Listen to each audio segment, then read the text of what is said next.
बिस्मिल्लाहिर्रहमानिर्रहीम। अस्सलाम वालेकुम। मैं सईद इमरान शफ़क़त बैठक से आपकी खिदमत में हाज़िर हूँ। वो क्या है कि फ़राज़ तुझको ना ही मोहब्बतें करनी, इमरान खान साहब के मुतल्लिक जो है वो बात ये बनती है कि इमरान खान तुझको ना आए नोटिफिकेशन जारी करने। पहले नोटिफिकेशन जारी करना सी अपना जनरल बाजवा साहब दा फारिग, अखीरन आके आप कराना पिया, यानी अदालती अहकामात के बावजूद मतलब नहीं सी हो रहा। एक बारी गया, दो बारी गया, मतलब वो मुझे गिनती याद नहीं है, एक दो दफ़ा तो गया सी ना सर। तो अब वो मामला एक और आ गया है और वो कल से वो जो बल्कि परसों रात से वो क्या कहते हैं टॉक ऑफ द टाउन, बल्कि इससे भी ज़्यादा अगर कुछ कह सकते हैं तो वो है। आज मौलाना फजलुर रहमान भी कह रहे थे कि यार कि ये एक ही हो रहा है, हम फ़ौज पे तनकीद करते हैं उनके पॉलिटिकल एक जो किरदार होता है, लेकिन हम ये तो नहीं चाहते कि एक जो एक डिसिप्लिन फोर्स है उसमें इस तरह का मजाक हो रहा हो। तो वो इमरान खान साहब की तरफ उनका इशारा था। तो इस पर बात करेंगे कि DGISI आ रहे हैं या जा रहे हैं, या जाने वाले जा रहे हैं या आने वाले आ रहे हैं, क्या चक्कर क्या है। और इसके अलावा फिर कुछ दोस्त अहबाब जो हैं वो ये भी ख़दशा ज़ाहिर करते हैं कि यार वो पिंडोरा पेपर्स कितने गए, ये शुगल जो लग गया है नोटिफिकेशंस वाला कि वो इमरान खान साहब नहीं मान रहे, वो पुतरे बैठे हैं और वो जनाब फ़लाँ ये हो गया है, जनरल साहब कुछ कह रहे हैं। अजीब किस्म की है गवर्नमेंट की तरफ से या ISPR की तरफ से, ना कोई इस पर हाँ है ना है। तमहीद ज़रा लंबी होगी, इंट्रो लंबा हो गया सर, माफ़ी चाहना। और भी बड़े मामलात हैं। वो एक अमरीकी ख़तून आई हुई थी और आप इस्लामाबाद से आए हुए हैं माशाल्लाह। सर इस्लामाबाद का मौसम किस तरह का सी उत्थे? इस्लामाबाद का मौसम ऐसा है कि गुलाम दौड़ते फिरते हैं मशलें लेकर, महल पे टूटने वाला हो आसमान जैसे। आए हाय हाय।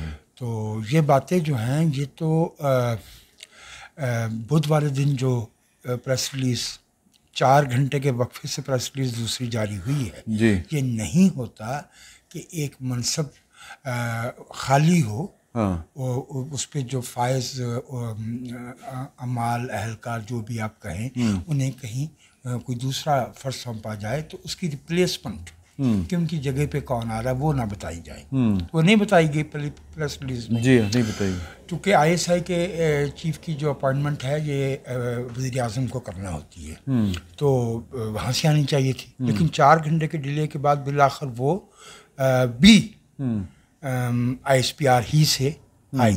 और उसके एक दिन बाद जब बल्कि दो दिन बाद जब कौमी सलामती कौंसिल का इजलास हुआ है तो उसमें तो वही नहर पुराने पैरे पे चल रही थी। नहर तो पुराने पहरे पे चल रही थी। तो इसका मतलब ये है कि कुछ गड़बड़ है। जो इत्तलात मैं वाइन से जमा कर पाया हूँ ये इस पे मुझे कोई इसलिए दावा नहीं है कि मेरे सोर्सेस मुसद्दका नहीं है। ओके। लेकिन इसमें एक नाम आ रहा था जनरल सरफराज अली साहब का, जो इस वक्त जो है लेफ्टिनेंट जनरल सरफराज अली जो सदरन कमांड की इस वक्त वो जिम्मेदारी संभाले हुए हैं। उनके बारे में ये है कि वो MI के सरबराह रह चुके हैं and he has a good rapport with army. लेकिन जो उससे और वो तो आर्मी चीफ का अख्तियार है, वो तो ठीक है। लेकिन जो अहम बात आ रही है वो ये है कि इमरान खान साहब फैज़ साहब को पोस्ट आउट नहीं करना चाहते थे। हाँ जी। ये कुछ किस्सा चल रहा है। इसमें जो वाज़े बात लग रही है वो ये है, और उसमें मेरी इत्तलात के मुताबिक मेरी इत्तलात मुसद्दका नहीं है, ना मुझे उस पर इसरार करना चाहिए। सोर्सेज ही होते हैं ना। हाँ जी बिल्कुल। 2 बातों पे कोर कमांडर्स ने एक तरह से मुत्तफ़िका मौक़िफ़ अख्तियार किया। एक तो उन्होंने ये कहा कि मोहतरम लेफ्टिनेंट जनरल फैज़ हमीद का टेन्योर मुकम्मल हो चुका है, बल्कि कुछ माह ऊपर हो चुके हैं। This is the time that he should move out. ये तो एक बात है जो कोर कमांडर्स कॉन्फ्रेंस से वाइब मिले हैं, इत्तलात आई हैं सोर्स से। दूसरी जो बहुत अहम बात थी वो ये है कि एक कोर कमांडर ने इमरान खान साहब ने वो जो इंटरव्यू दिया टर्की के चैनल को और TRT को और तालिबान के साथ निगोशिएशन की बात की, तो उन्होंने इतनी तनकीद की उस पर कि जनाब आप कोई सहाफ़ी हैं कि आपको खबर ब्रेक करने का शौक़ है। अच्छा जी। फ़र्ज़ किया कि हमारी रियासत ये कर रही है तो इसका मतलब ये है ना कि हमने अभी ऐलान नहीं किया उसका। हर रियासत ये करती है, बैकडोर चैनल होते हैं, ट्रैक 2 होते हैं, बैकडोर डिप्लोमेसी चल रही होती है, कुछ उसके मकासद होते हैं। But if you expose that prematurely, actually you undermine that process. उसका हदफ भी जो है, इतनी तनकीद हुई कि बताने वालों ने कहा कि जनरल बाजवा साहब ने अपना पैड निकाल लिया और एक एक कोर कमांडर का नाम लिख के जो उनके कमेंट्स थे वो नोट किए। अच्छा जी। और वो कन्वे किए प्राइम मिनिस्टर को। अच्छा। मुझे नहीं मालूम कि इसकी जो है वो स्ट्रेटेजिक इसके नताइज क्या हो सकते हैं, लेकिन मैं एक बात जानता हूँ कि दरख्तों की शाखों को इतनी खबर है कि उनकी जड़ें खोखली हो गई हैं। सही। ये जो पेंडोरा पेपर्स वाला किस्सा है, ना तो पनामा पेपर्स से कुछ निकला, आपको तो याद ही होगा। जी हाँ। ये जो एमनेस्टी स्कीम हमने दी, मतलब जिनका कुछ निकलना चाहिए था उनके नाम ही नहीं है इसमें। जी एग्जैक्टली। ठीक है ना। और दूसरी उसमें भी 400 बंदों में से बाकी 435 में से सिर्फ 5 रगड़े गए और 430 अमन सुकून। इसका मतलब ये है कि जो रगड़े गए उनका कसूर पनामा नहीं था। हाँ जी, उन्होंने जिनको इस वक्त भी छोड़ा जा रहा है उनका कसूर जो या उनकी जो अहलियत है वो उनका दामन साफ होना नहीं है। ये सियासी मामलात हैं इस मुल्क में। मैं एक जुमले में बात करता हूँ जो कि एहतराम का प्रोटोकॉल का तकाजा कि रजीज़ भाई चूँकि इन बातों को रजीज़ साहब पे दबाव बहुत है। अभी हमारे सीईओ साहब ने ना यार मेरे दांत सिविलियन हो गए। रजीज़ साहब तो माशाल्लाह जो है वो सारी ज़िंदगी दबाव बर्दाश्त करते आ रहे हैं। मैं तो अब डबल रोटी नहीं खा सकता। जो मैं आपसे बात अर्ज़ करना चाह रहा हूँ ना वो ये है कि जो इस मुल्क में गैर शफाफ ढांचे हैं इक़्तिदार के, उनका करप्ट एलिमेंट्स के साथ, अनासर के साथ, बदनवानी के साथ जो इत्तेहाद है, नेक्सस है, वो नामियाती है, वो ऑर्गेनिक है, खून में शामिल। हाँ ऐसे देखिए, अब अगर रियासत गैर शफाफ हो जाए तो करप्शन क्या होती है? तो गैर शफाफियत, कानून से इनहिराफ। और करप्शन सिर्फ पैसे की करप्शन नहीं होती, सिर्फ एक अल्टीमेट पर्पस पैसा ही होता है। लेकिन उसके लिए दस्तूर के साथ छेड़खानी करना, कानून तोड़ना, कानून को तोड़ मरोड़ देना, एक साहब से ये कह देना कि आप उस वक्त तक काम करते रहें जब तक हम नया बंदा नहीं ढूंढ लेते। हालांकि वीडियो भी मौजूद है उसका। मुझे इसलिए नहीं पता कि पूरी कौम जो है वो एक अलमारी में बंद है, पता नहीं किस किस की वीडियो कहाँ रखी है। बिल्कुल सही है। मैं रज़ी साहब, मैं जो दबाव की बात कर रहा था आप पे, तो वो दबाव तो फिर है शदीद। सीईओ साहब का दबाव है। हाँ, तो किसी और का नहीं यार, फॉर गॉड से किसी और का नहीं है। रज़ी साहब जो हैं वो दबाव कबूल करने वाले नहीं, दोस्तों के अलावा। और हमारे सीईओ हमारे दोस्त भी हैं। सर सीईओ वैसे दोस्त होता नहीं जब सीईओ के रूप में हो। आप इस गलतफहमी में ना रहें। नहीं, वो जिस तरह आलती पालती मार के बैठते हैं, इस वक्त बैठे भी हुए हैं, वो उस वक्त दोस्त ही होते। अभी आपने उनके कमरे में तशरीफ़ ले जाइएगा फिर आपको पता चलेगा। वजाहत साहब की बात जो है ना कि होता नहीं है, मेरा ख्याल है कि ये शायद इसलिए भी हुआ है कि उन मुज़ाकरात को बेनकाब करना इमरान खान साहब की तरफ से TRT में बैठ के, कि वो मुज़ाकरात एक ऐसी शख्सियत करवा रही है जिससे वो हेट करते, जिसके ख़िलाफ़ वो नारे लगवाया करते थे डीज़ल के। अच्छा, उनकी खिदमात ली गई हैं। तो वो चूँकि क्रिकेटर है ना, और उसमें भी फास्ट बॉलर हैं, तो अपोजिशन को कोई भी जो बैट्समैन है उसको कोई रायती नंबर देने को तैयार नहीं होते जब वो बॉल हाथ में होती है। तो उन्होंने देखा कि इससे तो जब मौलाना ये काम करवा चुकेंगे तो उनके तो जो मसाइल होंगे या उनमें कमी वाक़या होगी या उनका मुकाम थोड़ा सा बेहतर हो सकता है मौजूदा हालात से, कुर्बतें हो सकती हैं। तो इसलिए उन्होंने ये हमला करना ज़रूरी ख्याल किया हो। इसको इस तरह देखा जाना चाहिए। मतलब मैं उसको यूँ देखता हूँ कि वो जो TRT वाला इंटरव्यू था उसका पस मंज़र कुछ यूँ भी देखा जा सकता है। सही है कि वो चूँकि उनके ज़रिए हो रहे। अच्छा, एक बात। दूसरी बात ये है कि देखिए, इस मामले में मैं थोड़ा सा प्राइम मिनिस्टर के साथ हूँ कि इस तरह मैं तो कल जज्बाती हो गए तो बहुत सारा हो गया। हाँ, काफ़ी सारे मामले। मतलब देखिए कम से कम इसी को तारीख का जबर कहा जाता है। देखिए, जब आइन के अंदर लिखा हुआ है और SOPs हैं कि वो तकर्री जो है वो प्राइम मिनिस्टर करेंगे, हाँ। और इसलिए वो उन्हीं ही मिलना चाहिए ये राइट, और वही करें, किसी को उनकी पावर्स के ऊपर इन्फ्रिंज नहीं करना चाहिए। कल यहाँ पे एक दोस्त, जब मैं कह रहा था मैं तो इस मामले में इमरान खान के साथ हूँ, तो वो एक दोस्त कह रहा तुसी उन्हें मरवाना चाहते हो यार, खुदा दा कतन नहीं, मेरी बारी आ गई तो उसका जवाब दूंगा। ठीक है, हम चाहते हैं कि एहतराम के साथ ही सही, मतलब बाकी सारी चीज़ों पे 1 पेज है तो इस पे क्यों नहीं 1 पेज हो सकता जी, ठीक है। तो इसलिए उनको इसलिए कि इंतखाब करीब है अगला। हाँ, ये भी है, लेकिन ये है कि जो प्राइम मिनिस्टर का प्रेरोगेटिव है यार उनको गल खोल exercise के नहीं करने हो रही, की मैं नहीं इजाज़त चाह रहा कि हम अपनी लिमिट से क्रॉस कर जाएं, लेकिन हम बातें जो हैं जो चल रही हैं वो जो है ना वो बड़े अक्लमंद हैं, हाँ। वो समझ जाते हैं। नहीं चल, तो इसलिए जो बातें चल रही हैं आप इनको चलने दीजिए, आपकी मेहरबानी है, वरना फिर बाहर निकले तो वैसे भी हमारे छोटे छोटे बच्चे हैं।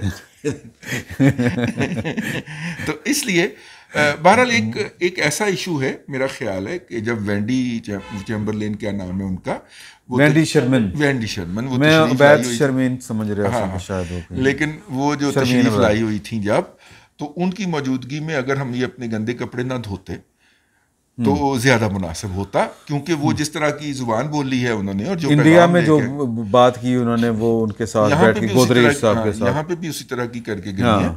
हमने भी उनके प्रोटोकॉल नहीं लगाए इस्तकबाल वगैरह के हवाले से, हमने भी एक क्लर्क ही भेजा फॉरेन ऑफिस का कि उनको रिसीव कर ले। लेकिन मुज़ाकरात क्या हुए हैं, प्रेस रिलीज एक तरफ होती है, मुज़ाकरात और होते हैं जो अंदर खाने होते हैं, और मतलब कि सोशल मीडिया पे ये अनकन्फर्म और अनऑथेंटिक न्यूज़ थी कि वो कोई 8 किस्म की ऑफर्स या थ्रेट्स या एडवाइजेस लेके आई थी, ठीक है। और उनमें से कोई 2-3 जो हैं वो नजम सेठी साहब ने मुर्तज़ा सलंगी के साथ बैठ के फोड़ी भी हैं, जिनमें से 1-2 से मुझे इख्तलाफ भी हो सकता है, लेकिन उसमें ये था कि अफगानिस्तान के हवाले से कुछ उनकी तहफ़्फ़ुज़ात हैं कि आप अकेले तस्लीम नहीं करेंगे, ये सारी बातें वो थी, ये तो बहुत सेंसिटिव हैं। मैं वो 8 की 8 बातें दोहराना नहीं चाहता, वक्त कम है, ये बहुत सेंसिटिव था। ऐसे वक्त में अगर हम ये तमाशा ना लगाते और एक यकजहती का उनको, चले अपोजिशन को तो पहले ही हमने मरदूद करार दे के बाहर फेंका हुआ है, हुकूमत के अंदर इत्तेहाद का एक तासुर जाता तो फिर भी हम किसी बेटर नेगोशिएशन पोजीशन में होते या बेटर रिप्लाई देने के पोजीशन में होते। उसने कहा कि हमारा आपके साथ कोई लॉन्ग टर्म कोई ताल्लुकात यारी नहीं, नहीं पानी तो और फॉरेन ऑफिस ने आगे से एक फुसफुसा रिस्पांस दिया, नहीं हम आपके साथ लॉन्ग टर्म यारी रखना चाह रहे हैं। मेरा मतलब है कि इतना बेबस नहीं होना चाहिए था कि हमें भी आगे से ये कहना चाहिए था कि असी भी कोई नहीं मरण डे तुहाडी मोहब्बत दे विच। नहीं, खान साहब कहते थे ना एब्सोल्युटली नॉट, एब्सोल्यूट, मतलब हम वहां पे भी एब्सोल्युटली नॉट कहना चाहिए था ना, अगर कहा गया है तो वाकई कहना चाहिए था ना कि हम भी आपकी मोहब्बत में नहीं मरे जा रहे। अच्छा दूसरी बात है, सितंबर में वो अंडरस्टैंडिंग जो हमारे बकौल अंडरस्टैंडिंग है और अमेरिका के बकौल मुआहदा है कि वो अफगानिस्तान के लिए पाकिस्तान की फ़िज़ाई और ज़मीनी हदूद इस्तेमाल कर सकता है, और फिर तस्लीम किया गया जो हमने एक कॉरिडोर दे दिया था उनको, वो सितंबर में ख़त्म हो चुका है। ठीक है, तो उसके हवाले से भी उन्होंने हमारे ऊपर दबाव डालना था और अपनी डिमांड रखनी थी कि वही वाली सहूलतें हमें हासिल रहेंगी मुस्तकबिल के अंदर। एक ख्याल, जिस तरह मैंने पहले कहा कि एक ख्याल ये है कि ये जो कुछ हुआ है, एक आखिरी बात जी, पिछले दिनों तालिबान के अफगानिस्तान में ड्रोन हमले हुए, हाँ ठीक है, ड्रोन आए लेकिन हमला नहीं किया, लेकिन ड्रोन नोट किए गए। हाँ। उन्होंने एक स्ट्रॉन्ग किस्म की स्टेटमेंट जारी की और अमेरिका से सफारती सतह पे जितने भी उनके ताल्लुकात एहतजाज किया। अमेरिकन ने कहा कि ये हम नहीं थे। कौन सा फसाद पुहान लगे ने ना, अमेरिकी जो हैं वो हमारे और अफगानिस्तान के दरमियान से फसाद डलवाने लगे हैं। ये भी पॉइंट अपनी जगह के ऊपर नोट किया जाए। नहीं तो फसाद वास्ते टीटीपी काफ़ी नहीं है, नहीं फजाओं में भी तो फसाद डलवाएंगे। हाँ ठीक है, अच्छा ठीक, मैंने कहा मैं ऐड करता। सर एक जो है ना बात ये कही जा रही है कि ये कुछ चीज़ों, ये जो अमेरिका अफ़गानिस्तान सूरत हाल जो सुबकी ये वो, इससे ज़रा वो कहते नहीं कैमोफ्लाज या ध्यान बढ़ाने वास्ते ये वाली ना सारी ड्रामा रचाया गया है। अदरवाइज़ अगर कोई इस तरह की बात होती तो किसी तरफ से तो कोई रिस्पॉन्स आता ना। मतलब तुसी बैठ के पाकिस्तान के जितने ये बड़े बड़े साफ़ी हैं, मतलब मैं नाम नहीं लेना चाहता, उन्होंने ज़रा ढके छुपे अल्फाज में सारी बातें कहीं, लेकिन शुगर ऐसा लगा, संगीन शुगर लगा कि जनाब के आज मौलाना साहब ने कहा वही बात कही। तो ये ध्यान में डालने वास्ते तो नहीं सारा कुछ जो कुछ मुझे नहीं लगता अंदर कुछ है, कुछ पकड़ा है। और इमरान खान साहब खुशकिस्मत हैं कि जिनको ये वाली जिम्मेदार पोजीशन मिली है। आप सोचें कि यही काम पीपल्स पार्टी या मुस्लिम लीग नून के दौर में हो रहा होता ਤੇ AR ਵਾਈ ਸਭ ਤੋਂ ਅੱਗੇ ਕਿ ਭੰਗੜਾ ਪਾਉਣਾ ਸੀ इमरान खान ने क्या उस पर करना था। AR ਵਾਈ ਸਮਾਂ वो दुनिया इमरान खान टीवी ने तो हाँ वो सारी की सारी जो हुकूमत होती उस वक्त की वो सारी की सारी गद्दार हो जाती। मैं रजी साहब से मुत्तफिक हूँ कि वो इमरान खान साहब का वज़ीर आज़म का अख्तियार है, वो उनको अपना इस्तेमाल करना चाहिए, बिल्कुल करना चाहिए। और हमने हमेशा इसी की बात की है, डेमोक्रेसी यही है, आइन यही है, जो आइन कहता है वही होना चाहिए। उसमें मुशावरत है, जो इतनी करनी कर ले मर्जी है। वो ਤੁਸੀਂ ਮੇਰਾ ਮਤਲਬ ਸੰਗੀ ਦੇ ਉੱਤੇ अंगूठा रख के ना करवाना। लेकिन मामला बहुत ज़्यादा लग रहा है कि गड़बड़ है। जो मुज़ाकरात है अफगानिस्तान में तालिबान के साथ, TTP के साथ, उस पे इमरान खान साहब के इंटरव्यू के बाद सबसे पहला उसकी तरदीद किसने की? परवेज़ खट्टक ने, वज़ीर दिफा ने, नौशहरे बैठ के उसने कहा कोई मुज़ाकरात नहीं हो रहे। उसके अगले दिन वेरी नेक्स्ट डे किसने की? शेख रशीद ने, गेट नंबर 4, कि हमारे कोई मुज़ाकरात नहीं हो रहे। गेट नंबर 4.25 पहले हाँ, तो मामला तो बहुत, कहीं वो जो एक सफ़ा था ना, वो उसके पीछे क्या है कहानी, उसके पीछे अगला जो इमरान खान साहब को नज़र आ रहा है कि जो प्लानिंग कर रहे हैं ना अपने इधर, अपना चेयरमैन नैब को भी नहीं जाने देना, EVM भी मुझे चाहिए, मुझे चीफ इलेक्शन कमिश्नर भी ये वाला नहीं चाहिए। तो उसके पीछे ज़ाहिर है इमरान खान साहब की अपनी एक हिर्स भी है कि मैं 2023 का इलेक्शन हर सूरत जीतूं। यानी उनकी बेसिकली बदनीयती है पीछे, दस्तूरी इख्तियार इस्तेमाल करते हुए बदनीयती के साथ करना चाह रहे हैं, आप ये कहना चाह रहे हैं? मतलब मैं सिर्फ एक इशू नहीं है ना, या दस्तूर को अपने मुफाद के लिए इस्तेमाल करना चाह रहे वो तो यही कर रहे हैं। ऑर्डिनेंस पे ऑर्डिनेंस जो ला रहे हैं, वो कहते हैं जी आइन में है ऑर्डिनेंस लाना। अब 18 शिक्के नैब ऑर्डिनेंस में चेंज कर लो, किसी को भी कोई भी हुकूमत एहतसाब के दायरे में नहीं आ रही है इस ऑर्डिनेंस के बाद। वैसे अच्छा नहीं होया। नहीं देखिए इसको चले हम टॉपिक से हट जाएंगे। ये ठीक है, ये बात ठीक है, लेकिन मैं सिर्फ ये कह रहा हूँ कि भाई ये पार्लियामेंट के अंदर भी तो कर सकते हो ना आप, इतनी इमरजेंसी तो नहीं है ना। ऑर्डिनेंस के जरिए तो नहीं कर सकते। नहीं, उन्होंने पता ना कि शायद इतना टाइम नहीं है। नहीं, उनको पता है कि नवाज शरीफ ने अंदर मुस्लिम लीग नून ने ताउन नहीं करना है ऑर्डिनेंस, जिवें पीपल्स पार्टी नाल नहीं कीता, जिस तरह नहीं किया। मरियम नवाज कह चुकी हैं कि हम भुगत चुके हैं, अब आपकी बारी है। अच्छा, मुझे एक बात बताएं कि ये जो मरियम साहबा अचानक से एकदम से एक्टिव हो गई और जनरल फैज़ का नाम लेके उन्होंने जनाब वो गोलाबारी शुरू कर दी, उसके पीछे कहानी क्या लगती है आपको? सारा मिक्स है उसके पीछे। या तो इनके पास कोई नजम सेठी की भी चिड़िया है, इनका भी कोई ना कोई शेर शुरू होगा अंदर, कोई खबर दे रहा होगा कि अंदर कुछ पका हुआ है, तो वक्त है थोड़ा मार लो। लोहा गर्म है, लोहार उसी वक्त थोड़ा मारता है। या एक ये है, या फिर अंदर से कोई मिला हुआ है इनके साथ। खतरनाक गल कर रहे हो। नहीं सर, अब अंदरों मिले दी खबर दे देना सलीम फिराज साहब नाल जो हुंदा ना, फिर वो नहीं अंदर से मिला वो वाली मिले हुए नहीं पॉलिटिकली। अच्छा, कि यार अब ये इमरान खान साहब के खिलाफ है ना सारा मामला बन रहा। अब इमरान खान साहब को आइसोलेट करना है ना, जिस तरह नवाज शरीफ साहब को। सर फोन बज मेरा वजह ऐद की मेरा वजह, सॉरी मैं माफी चाहना। अच्छा सर प्लीज। तो जिस तरह नवाज शरीफ साहब को कोई अलग तरीके से घेरा गया था, अब इमरान खान साहब कोई अलग तरीके से घेरे में आ रहे हैं। तो मुझे लग रहा है ज़ाहिर सियासत कोई आइसोलेशन में तो कोई चीज़ नहीं चल रही होती ना। कुछ मूवमेंट्स होती हैं जिनको कैश करवाया जाता है, कुछ मूवमेंट्स होती हैं जो बनाई जाती हैं। तो मुझे ज़रा मिक्सचर सा लग रहा है। ये ऐसे नहीं है कि मरियम नवाज साहबा, ये टाइमिंग जो है ना, मरियम साहबा का जाना और उसके बाद प्रेस कॉन्फ्रेंस फड़का देना, और ये सारा टाइमिंग कुछ उसमें इस सारे जो आप कुछ ऐड करना चाह रहे थे सर?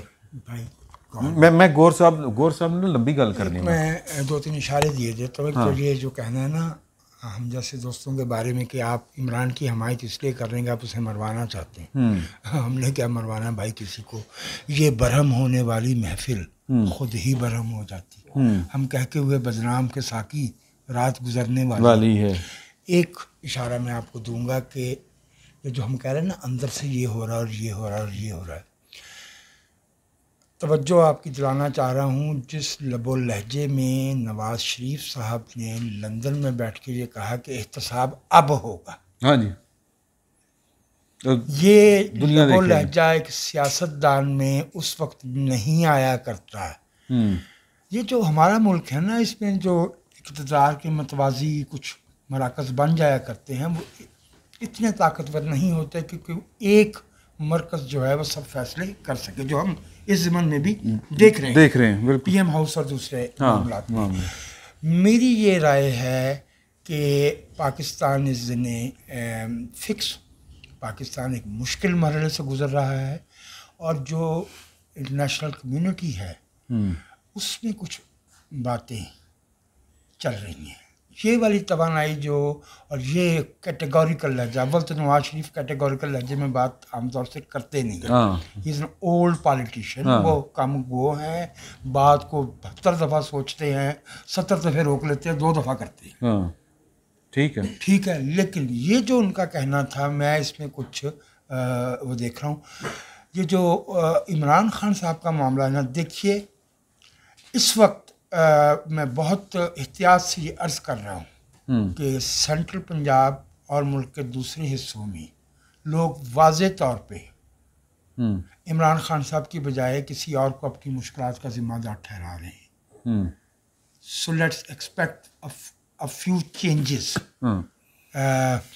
अगले इंतखाबात वो 22 में हो या 23 में हो। इमरान खान साहब का ये जमहूरियत नहीं जाग रही, ये उनका एब्सोल्यूटिज्म है।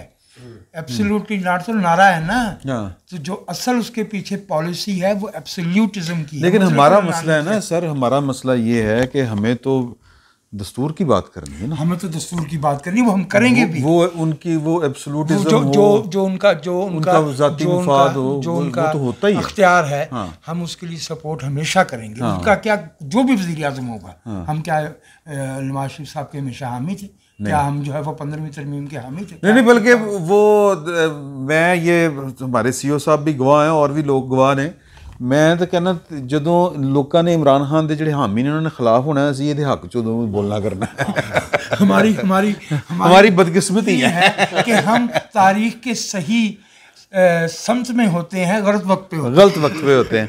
बट साहब ਤੁਸੀਂ ਮੈਨੂੰ ਦੱਸੋ, ਇਹ ਤਾਂ ਸਾਰੇ ਜਿਹੜੇ ਇਹਨਾਂ बहुत ਇਹਨਾਂ ज़रा समझ रहे ना, एहतियाती तदावीर के साथ चल रहे थे।